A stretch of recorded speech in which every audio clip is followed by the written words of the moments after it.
હાલો friends, આજે આપણે બનાવીશું દૂધીમાંથી ઢોકળાની રેસીપી। તેના માટે આપણે એક નાની દૂધી લીધી છે। હવે આપણે દૂધીમાંથી 2 ટુકડા કરી લઈએ। તો આ રીતે દૂધીમાંથી 2 ટુકડા કરી લેવાના। હવે આપણે દૂધીની છાલ છે તેને કાઢી લેશું। તો આ રીતે આપણે દૂધીની છાલને કાઢી લેવાની। તો આ રીતે આપણે દૂધીમાંથી છાલ છે તેને કાઢી લીધી છે। હવે આપણે આ રીતે ખમણી લઈ લેશું અને દૂધીને આપણે ખમણી લેવાની છે। તો આ રીતે દૂધીને આપણે ખમણી લેશું। દૂધીમાં મોટા બિયા હોય તો તમારે કાઢી નાખવાના, પણ આ રીતે કૂણી દૂધી હોય અને તેમાં બિયાનો ભાગ ઓછો હોય તો તેને આપણે નથી કાઢવાના। આ રીતે આપણે દૂધીને ખમણી લેશું। દૂધીને આપણે આ રીતે ખમણી અને રેડી કરી લીધી છે। હવે તેને આપણે સાઈડ પર રાખી દઈએ। હવે આપણે એક વાસણ લઈ લેશું। તેમાં આપણે 1 વાટકો ભરી અને રવો નાખી દેશું। તેની સાથે આપણે અડધો વાટકો ભરી અને બેસન નાખી દેશું। બધી વસ્તુને આપણે સાળીને જ લેવાની। હવે તેમાં આપણે અડધો વાટકો ભરી અને મીડિયમ ખાટું દહીં નાખી દેશું। હવે આપણે બધી વસ્તુને સારી રીતે મિક્સ કરી દેવાની। આ રીતે આપણે દહીંને મિક્સ કરી દીધું છે। હવે તેમાં આપણે પાણી નાખશું। હવે તેમાં આપણે અડધો વાટકો ભરી અને પાણી નાખી દેશું અને બધી વસ્તુને સારી રીતે મિક્સ કરશું। અત્યારે આપણે થોડુંક પાણી નાખવાનું, આપણે જરૂર પડશે તો આપણે આગળ પાણી વધારે પણ નાખી શકશું।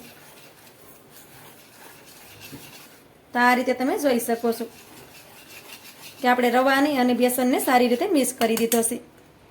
હવે તેમાં આપણે દૂધી ખમણીને રાખી છે તેને પણ નાખી દેશું। દૂધીને પણ આપણે સારી રીતે મિક્સ કરી દેશું। દૂધીમાં પાણીનો ભાગ વધારે હોય છે એટલે આપણે પહેલા થોડુંક જ પાણી નાખવાનું, વધારે પાણીનો ઉપયોગ નહીં કરવાનો, કેમ કે બેટર છે એ વધારે ઢીલું થઈ જશે। આ રીતે આપણે બધી વસ્તુને સારી રીતે મિક્સ કરી દીધી છે, તમે જોઈ શકો છો। હવે આપણે બેટરની ઉપર થાળી ઢાંકી દેશું અને બેટરને આપણે 10 મિનિટ માટે રેસ્ટ કરવા માટે રાખી દેશું, જેથી કરી રવો આપણો સારી રીતે ફૂલી જાય। બેટરને આપણે રેસ્ટ કરવા રાખ્યું તેની પણ 10 મિનિટ થઈ ગઈ છે। 10 મિનિટ પછી બેટરને તમે જોઈ શકો છો, રવો પણ આપણો સારી રીતે ફૂલી ગયો છે।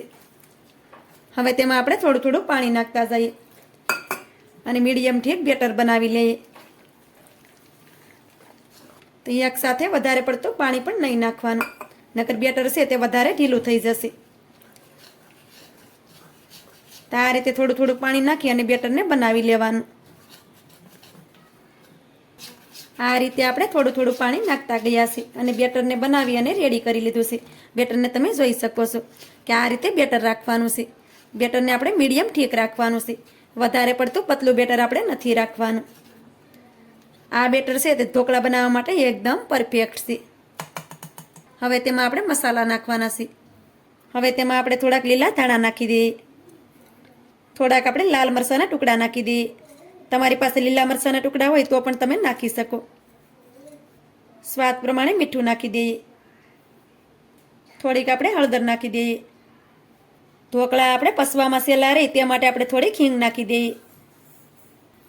અડધી ચમચી ભરી આપણે આદુ અને લસણની પેસ્ટ નાખી દઈએ। ઢોકળા છે તે ખાતી વખતે ગળે ડૂસો ના વળે તેના માટે આપણે 2 ચમચી ભરી અને તેલ નાખી દઈએ। હવે આપણે બધી વસ્તુને સારી રીતે મિક્સ કરી દેશું।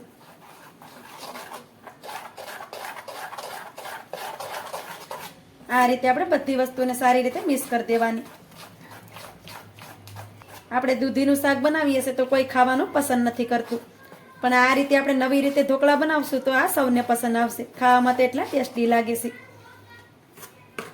આ રીતે બેટરને તમે જોઈ શકો છો કે બેટર આપણું એકદમ પરફેક્ટ છે। ઢોકળાને સ્ટીમ કરવા માટે આપણે થાળી લીધી છે, તો તેમાં આપણે થોડુંક તેલ નાખી દઈએ। હવે થાળીને આપણે સારી રીતે ગ્રીસ કરી દેવાની છે। પાણીને પણ આપણે પહેલેથી જ ગરમ કરવા માટે રાખી દીધું છે। આ વસ્તુ છે તે આપણે પહેલાં કરી લેવાની, પછી જ આપણે ઢોકળામાં ઈનો નાખવાનો। પહેલાં તેમાં આપણે ઈનો નાખી દઈશું તો ઈનાની ફ્લેવર છે તે નીકળી જશે અને ઢોકળા આપણા ફૂલશે નહીં। તો આ રીતે તમે જોઈ શકો છો કે થાળીને આપણે તેલથી ગ્રીસ કરી દીધી છે। હવે તેને આપણે સાઈડ પર રાખી દઈએ। હવે આપણે ઢોકળામાં ઈનો નાખશું। તો ઢોકળામાં આપણે પૂરું પેકેટ છે તે ઈનાનું નહીં નાખીએ, આ રીતે આપણે અડધું પેકેટ નાખશું. આપણે અડધું પેકેટ નાખશું તો પણ આપણા ઢોકળા છે તે ફૂલેલા બનશે. તેની ઉપર થોડોક આપણે લીંબુનો રસ નાખી દઈએ. હવે આપણે બધી વસ્તુને સારી રીતે મિક્સ કરી દઈએ. ઈનો નાખ્યા પછી બેટરને આપણે ઝાઝી વાર સુધી બહાર નહીં રાખવાનું, નકર તેની ફ્લેવર છે તે નીકળી જશે. હવે આપણે થાળી લઈ લેશું અને બેટરને તેમાં નાખી દેશું. બેટરને આપણે આ રીતે પ્લેટ કરી દેવું. હવે તેની ઉપર આપણે થોડોક લાલ મરચું પાવડર નાખી દેશું.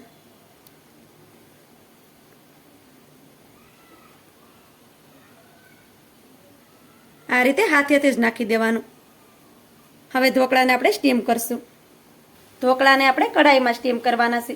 કઢાઈમાં આપણે 2 ગ્લાસ જેટલું પાણી નાખી તેને ગરમ કરવા માટે રાખી દીધું હતું અને પાણી પણ આપણું સારી રીતે ગરમ થઈ ગયું છે. કઢાઈ આપણી ખરાબ ન થાય તેના માટે આપણે તેમાં લીંબુ નાખી દઈએ. હવે તેમાં આપણે સ્ટેન્ડ રાખી દઈશું. હવે તેની ઉપર આપણે ઢોકળાની થાળી છે તેને રાખી દઈશું. હવે આપણે ઢોકળાની ઉપર આ રીતે ઢાંકી દઈશું અને ઢોકળાને આપણે 10 થી 15 મિનિટ સુધી સ્ટીમ કરી લેશું. ઢોકળાને આપણે 10 થી 15 મિનિટ માટે સ્ટીમ કરી લીધા છે. ત્યાર પછી આપણે ઢોકળાને શેક કરી લેશું. 15 મિનિટ પછી ઢોકળાને તમે જોઈ શકો છો કે ઢોકળા આપણા સારી રીતે ફૂલી ગયા છે. આ રીતે સાકું લેવાનું અને ઢોકળાને આ રીતે શેક કરી લેવાના. તો આ રીતે તમે જોઈ શકો છો કે આપણું સાકું છે તે એકદમ ક્લીન આવે છે, કેમ કે ઢોકળા આપણા સારી રીતે સડી ગયા છે. ગેસની ફ્લેમને બંધ કરી દઈએ. ઢોકળાને આપણે બહાર કાઢી લેશું. હવે ઢોકળાને આપણે ઠંડા કરવા માટે રાખી દઈએ. ઢોકળામાં આપણે ગરમ ગરમમાં કટ નથી લગાડવાનો. ઢોકળા ઠંડા પડી જાય પછી જ આપણે તેમાં કટ લગાડશું. ઢોકળા પણ આપણા સારી રીતે ઠંડા થઈ ગયા છે. હવે આપણે સાકું લેવાનું અને કિનારેથી આપણે ઢોકળાને આ રીતે અલગ કરી દેવાના.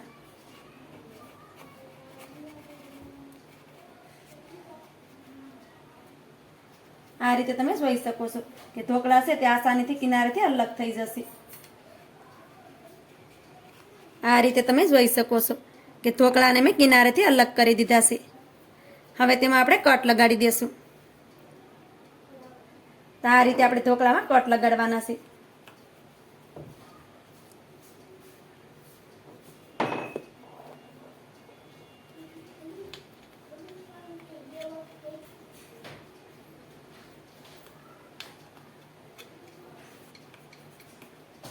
આપણે તેને આ રીતે ટ્રાયેંગલ શેપમાં કાપવાના છે.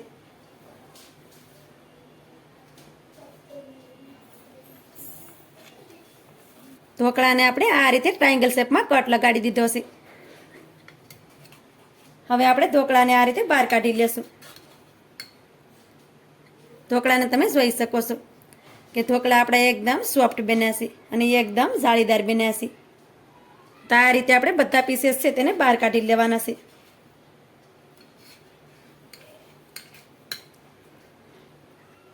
આ રીતે તમે જોઈ શકો છો કે પીસીએસ પણ આસાનીથી નીકળી જાય છે ને ઢોકળા પણ તમે જોઈ શકો છો કે એકદમ પોસા અને જાળીદાર બન્યા છે ઢોકળા. તો આ રીતે આપણે બધા પીસીસ છે તેને બહાર કાઢી લેશું. આ રીતે આપણે ઢોકળાના બધા પીસીસને બહાર કાઢી લીધા છે. ઢોકળાને તમે જોઈ શકો છો કે ઢોકળા આપણા એકદમ જાળીદાર બન્યા છે અને બિલકુલ પણ થાળીમાં સ્વેટાયા નથી. હવે આ ઢોકળાને આપણે શેકવાના છે. ઢોકળાને શેકવા માટે આપણે તવાને પણ ગરમ કરવા માટે રાખી દીધો છે. હવે તેમાં આપણે થોડુંક તેલ નાખી દઈએ. તો આ રીતે આપણે 2 ચમચી જેટલું તેલ છે તેને આપણે તવામાં નાખી દેવાનું છે, કેમ કે ઢોકળાને આપણે શેકવાના છે. તેમાં આપણે વધારે પડતું તેલ નથી નાખવાનું. પછી તેલને આ રીતે આપણે ફેલાવી દેશું. તેલને આપણે થોડી વાર માટે ગરમ થવા દઈએ. તેલ પણ આપણું સારી રીતે ગરમ થઈ ગયું છે. હવે તેમાં થોડાક આપણે રાઈના દાણા નાખી દઈએ. તો આ રીતે થોડાક રાઈના દાણા નાખી દેવાના. રાઈના દાણાને આપણે તેલમાં સારી રીતે ફૂટવા દેવાના છે. રાઈ પણ આપણી સારી રીતે ફૂલી ગઈ છે. તો રાઈના દાણાને આ રીતે ફેલાવી દઈએ. હવે આપણે આ રીતે ઢોકળા લેવાના અને એક એક પીસેસને આ રીતે રાખી દેવાનું છે. તો આ રીતે આપણે બધા ઢોકળા છે તેના બધા પીસેસને રાખી દેશું. આ ઢોકળા છે તે ખાવામાં ખૂબ જ ટેસ્ટી લાગે છે, સાથે સાથે હેલ્ધી પણ છે, કેમ કે આપણે તેને દૂધીમાંથી બનાવ્યા છે. દૂધીમાં પાણીનું પ્રમાણ વધારે હોય છે, તો દૂધી તો ઉનાળામાં ખાવી જ જોઈએ. તો આ રીતે આપણે બધા ઢોકળાને તવા ઉપર રાખી દીધા છે.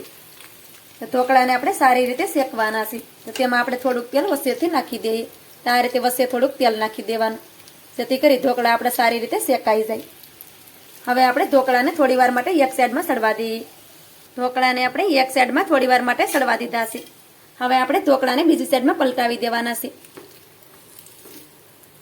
તો આ રીતે તમે જોઈ શકો છો કે ઢોકળા છે તે ઉપરથી એકદમ ક્રિસ્પી થઈ ગયા છે. તો આ રીતે ઢોકળાને આપણે બીજી સાઈડમાં પલટાવી દેશું અને બીજી સાઈડમાંથી પણ ઢોકળાને આપણે સારી રીતે શેકી લેવાના છે.